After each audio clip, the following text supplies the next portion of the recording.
Jumpa lagi di Belia Edu Channel. Assalamualaikum. Bagaimana kabar kalian hari ini? Semoga kalian semua selalu sehat dan bahagia. Kali ini kita akan melanjutkan materi tentang pengolahan data. Kalau sebelumnya kita sudah belajar bagaimana cara menyajikan data dalam bentuk tabel, kali ini kita akan belajar bagaimana cara menyajikan data dalam bentuk diagram batang. Lalu, bagaimana cara menyajikan data dalam bentuk diagram batang? Baiklah anak-anak, marilah kita ikuti langkah-langkah berikut ini. Yang pertama, pengumpulan data. Masih ingatkan kalian bagaimana cara pengumpulan data? Iya, cara pengumpulan data ada 3. Yang pertama, melalui wawancara. Yang kedua, memberikan angket atau kuesioner. Yang ketiga, mencari data dari sumber yang jelas, misalnya internet atau sumber terpercaya lainnya. Jika data yang kita inginkan sudah terkumpul, maka langkah yang kedua adalah menyajikan data dalam bentuk tabel. Nah, ini juga sudah pernah kita pelajari sebelumnya. Langkah yang ketiga adalah buatlah diagram batang berdasarkan tabel yang sudah kalian buat. Untuk lebih jelasnya, lihatlah contoh berikut ini. Pak Andi mempunyai usaha pembuatan masker.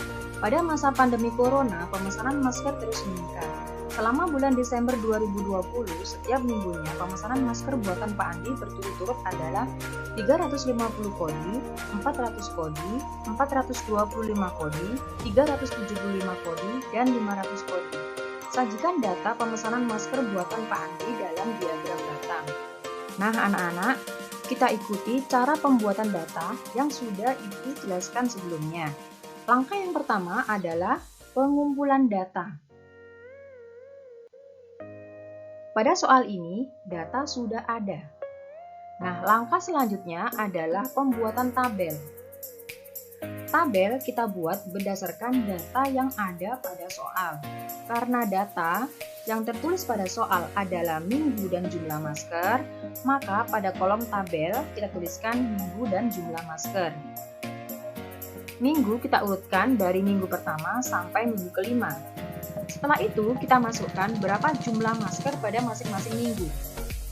Minggu pertama, pemesanan masker adalah 350 kodi. Kita tuliskan di sini. Nah, sekarang minggu kedua adalah 400 kodi. Kita masukkan dalam tabel. Minggu ketiga, 425 kodi. Kita masukkan ke dalam tabel. Minggu keempat, 375 kodi. Kita masukkan ke dalam tabel. Minggu kelima, 500 kodi. Kita masukkan ke dalam tabel. Setelah tabel kita buat, maka langkah yang ketiga adalah pembuatan diagram batang. Perlu kalian ingat, pada diagram batang ini ada 2 garis yang kalian buat.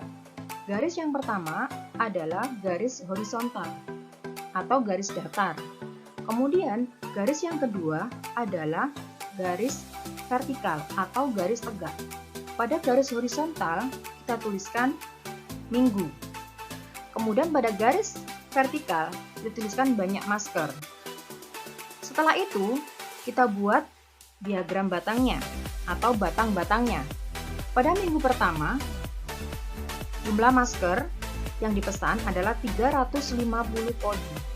Pada minggu kedua, 400 kodi. Minggu ketiga, 425 kodi. Minggu keempat, 375 kodi. Dan minggu kelima, 500 kodi. Ingat ya, dalam pembuatan batang ini, kalian harus meluruskan angka-angka yang berada di garis vertikal. Bagaimana anak-anak? Mudah bukan? Baiklah anak-anak, untuk menguji pemahaman kalian tentang materi ini, seperti biasa, Ustazah akan memberikan latihan soal. Kerjakan dengan teliti ya. Selamat belajar. Sampai ketemu lagi pada video pembelajaran selanjutnya. Terima kasih. Wassalamualaikum. Bye-bye.